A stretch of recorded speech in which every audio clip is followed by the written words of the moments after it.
Good morning, শুভ সকাল আমার প্রিয় বন্ধুরা। তোমরা সবাই কেমন আছো? আশা করছি সবাই ভালো আছো। আমি মোটামুটি ভালো আছি। তোমাদের সাপোর্ট পেলে আরও অনেক অনেক ভালো হয়ে যাব। তো সকালের আশিপাশি কাজকর্ম সেরে আমি সোজা চলে এসেছি রান্নাঘরে। আর এখন থেকে আমি আমার ব্লগটা শুরু করছি। তো বড়োদেরকে আমার অনেক অনেক প্রণাম, ছোটোদেরকে অনেক ভালোবাসা। তোমরা যে যেখান থেকে দেখছো সবাইকে অসংখ্য ধন্যবাদ আমার ভিডিওটা দেখার জন্য আর ফুল ভিডিওটা ওয়াচ করার জন্য সবাইকে অনুরোধ রইল। তো চলো দেখতে থাকো। দেখো সকালবেলা আমি ওই ঢ্যাঁড়স আলুর ঝাল ওখানে বসিয়ে দিয়েছি উনুনে, প্রেসার কুকারে ডালটাও বসিয়ে দিয়েছি। আর তারপর এইদিকে পাট শাক ভাজা হবে। মা পাট শাক আগের দিন নিয়ে এসেছিলো, তো ওটাই এখন বেছে নিচ্ছি। সকালে স্নান করে পুজো দিয়ে আমি একেবারে উনানে ভাতটাও করে নিয়েছিলাম। তো রোজগারের মতো এরকম সকালে স্নান করা হয়।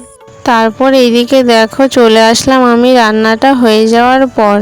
তো রাতে যেহেতু অনেক ঝড় বৃষ্টি হয়েছিল, একটু হাওয়া দিয়েছিল, তো ওইদিকে যে বোতলগুলো আমাদের ছিল আর চুপড়িতে ঝাল লবণের যে কৌটোগুলো ছিল ওগুলোতে ধুলোবালি পড়ে গেছিলো। তো ওগুলো আমি গ্যাসটা পরিষ্কার করার সাথে সাথে ওগুলো সব পরিষ্কার করে নিয়েছিলাম, কারণ ধুলোবালিতে ওরকম ক্যাচ হতে থাকলে ভালো লাগে না। তো গ্যাসের যেখানটায় গ্যাস থাকে সেখানটাও পরিষ্কার করে নিচ্ছিলাম আর গোটা জায়গাটা চুপড়িগুলো সবই পরিষ্কার করে দিচ্ছিলাম, কারণ রাতে প্রচুর জোরে বৃষ্টি হয়েছে। আর দেখো সকালবেলা তো তোমাদেরকে বললামই সকাল অবধিও বৃষ্টি হচ্ছে, যখন তখন বৃষ্টি চলে আসছে। তো রান্নাটা করে নিয়েছি আমি, তো ওটা তোমাদেরকে দেখাতে পারিনি। তো সব সময় তো অনেক 10টা থেকে 11টার মধ্যে রান্নাটা কমপ্লিট করতে হয়। তো তার মধ্যেই আবার ভিডিও আছে, তো অনেকটাই লেট হয়ে যায়। তো পুরোটা তোমাদেরকে দেখাতে পারি না, যতটা পারি ততটাই ক্যামেরায় ক্যাপচার করার চেষ্টা করি। আর যেহেতু সবটা একা হাতে করতে হয় তো সবটা তোলা হয় না। তো দেখো তারপর আমি একটা ডিম সেদ্ধ করে নিয়েছিলাম গ্যাসেতে। তারপর ওই গ্যাসটা চারিদিকে মুছে নিচ্ছে। আর যেহেতু রুটি করা হয়, তো রুটি করার পর উপরটা তো পরিষ্কার করা হয়ে যায়, কিন্তু ভিতরের দিকেও আটার গুঁড়োগুলো রয়ে যায় আর পিঁপড়ে চলে আসে তাতে, তো অনেক অসুবিধা হয়, ভাত তরকারিতেও উঠে যায়। তো দেখো আমি এই যে সাইডগুলো ভালো করে পরিষ্কার করে নিয়েছি। তো অন্যান্য দিনে আমি জল পুরো ঢেলে ধুয়ে নিই, তো আজকে আর জল ঢালবো না, অনেকটাই লেট হয়ে গেছে। তো এটাই এইভাবেই মুছে নেব।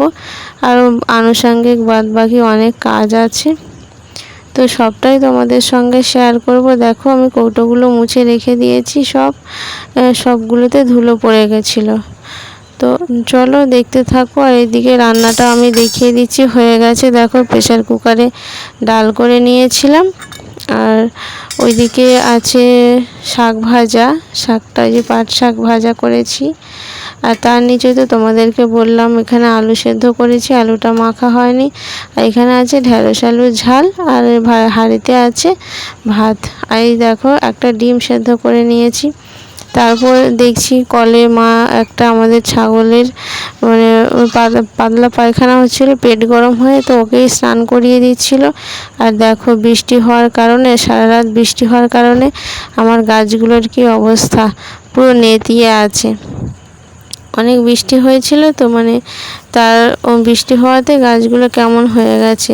আর এইদিকে গাছটাতে দেখো গাছ ভরা ফুল হয়েছে, কত সুন্দর লাগছে দেখতে, দেখলেই যেন মনটা ভরে যায়।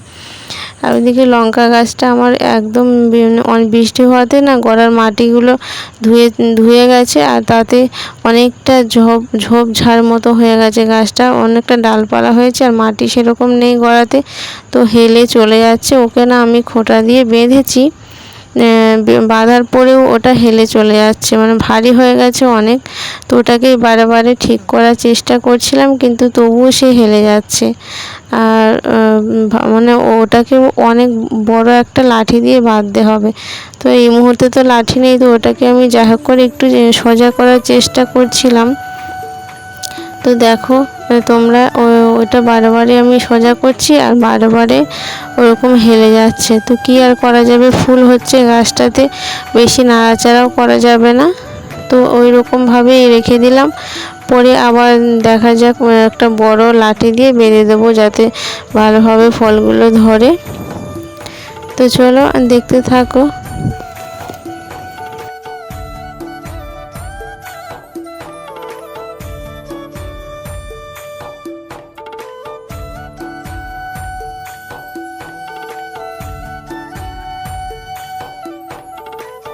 ওইদিকে গাছটা বাঁধার পর আমি চলে এলাম সকালে যেখানে রান্না করেছিলাম। তো সেই জায়গাটা অনেক, যেহেতু তিল কাঠ দিয়ে রান্না হয়েছিল, তো তিল কাঠ তো অল্পতেই অনেক ভেঙে চুরে গুঁড়ো হয়ে নোংরা হয়ে যায়। তো ওটাই আজকে পরিষ্কার করে নিয়েছিলাম। আর নিচের দিকে ওইখানটায় যেহেতু রাখা হয়, ওখানটায় বেশি নোংরা হয়ে গেছে, তো ওইটাই নোংরাগুলোকে পরিষ্কার করে দিচ্ছিলাম। আর বৃষ্টির দিনে ওইরকম হয়ে থাকলে না একদম ভালো লাগে না। তো যেহেতু ওখানটায় পরিষ্কার করতে হবে, ঝাড় দিতে হবে, তো ওটাই এক জায়গায় সব ঝাড় দিয়ে জড়ো করে দিচ্ছিলাম। এক জায়গায় থাকলে জিনিসটা দেখতে ভালো লাগবে, পরিষ্কারও লাগবে। তো বাকি তিল কাঠের বোঝাগুলো আমি ওইদিকে ওই কোণটা গলির মতো আছে ওখানটায় দিয়ে দিয়েছি তুলে উপরে। আর এইদিকে যে অল্প কোটা আছে ওটা উনুন শালের ওখানেই রেখে দিয়েছি। আর বাদ বাকি চারিদিকটায় ঝাড় দিয়ে পরিষ্কার করে দিচ্ছি। তো দেখো তোমরা, আর ওইদিকে যে বৃষ্টি পড়েছিল সিঁড়ির তলার দিকে, তো ওই দিকটাও অনেক তিল কাঠ, যেহেতু মা ওখানে 2 বোঝা তিল কাঠ এনে রেখেছিল।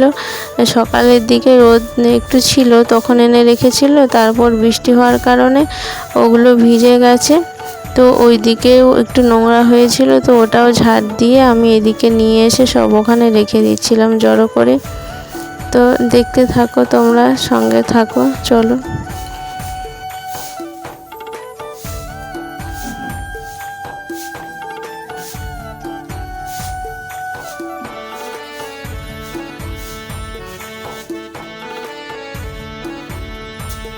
তার সঙ্গে আমি গ্যাসের উপরের জায়গাটা তো পরিষ্কার করেছিলাম, নিচেটা ঝাড় দেওয়া হয়নি।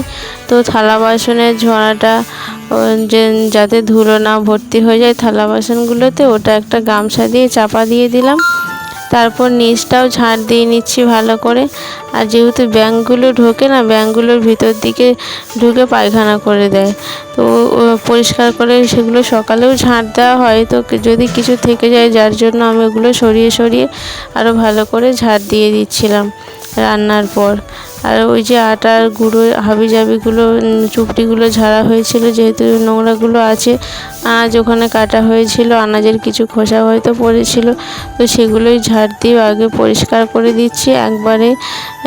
ঘরটর ঝাড় দিয়ে তারপরে চান টান করে নেব। তো এই যে পুরো বারান্দাটায় আমি ঝাড় দিয়ে দিচ্ছি, দেখো।